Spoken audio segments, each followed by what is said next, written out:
ایک واقعہ سنایا تھا ہمیں، کتابوں میں یہ واقعہ لکھا ہے کہ ایک طالب علم تھا، پرانے وقتوں کی بات ہے، رات کو مسجد میں چراغ لے کے مطالعہ کر رہا تھا۔ پہلے زمانے میں لائٹ وائٹ تو نہیں ہوتی تھی، گاڑیوں کے سفر نہیں تھے، اونٹوں کے سفر تھے، تو مسافر لوگ بعض دفعہ آ کے مسجدوں میں ٹھہرتے تھے۔ تو اس نے دیکھا کہ ایک جوان لڑکی ہے، پردے میں ہے لیکن خوبصورت جوان لڑکی، وہ آئی اور اس سے کہنے لگی کہ میں راستہ بھٹک گئی ہوں، مجھے ایک رات مسجد میں گزارنے دے دو۔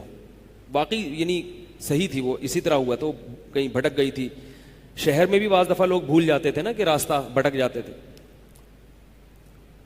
اب یہ پریشان تھا کہ میں اس کو رات کو اگر پناہ دیتا ہوں تو مجھے شیطان ورغلائے گا، اور اس لڑکی کو اگر میں پناہ نہیں دیتا تو یہ کہاں جائے گی رات کو، کوئی اور اس کی عزت سے کھیلے گا۔ تو اس نے بہرحال اس کو ٹھکانہ دے دیا، اس کو کہا کہ آپ ادھر اس طرف جا کے سو جائیں۔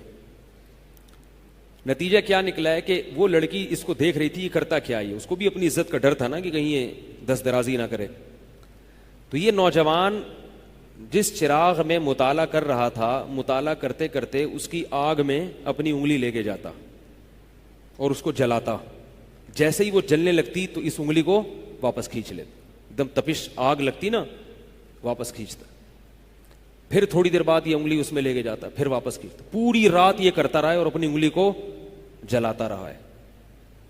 صبح جیسے ہی ہوئی ہے، اس نے فوراً، صبح صادق ہوئی نا فجر کی اذان کا وقت، اس نے فوراً اس لڑکی سے کہا یہاں سے چلی جاؤ، فوراً یہاں سے فوراً چلی جاؤ۔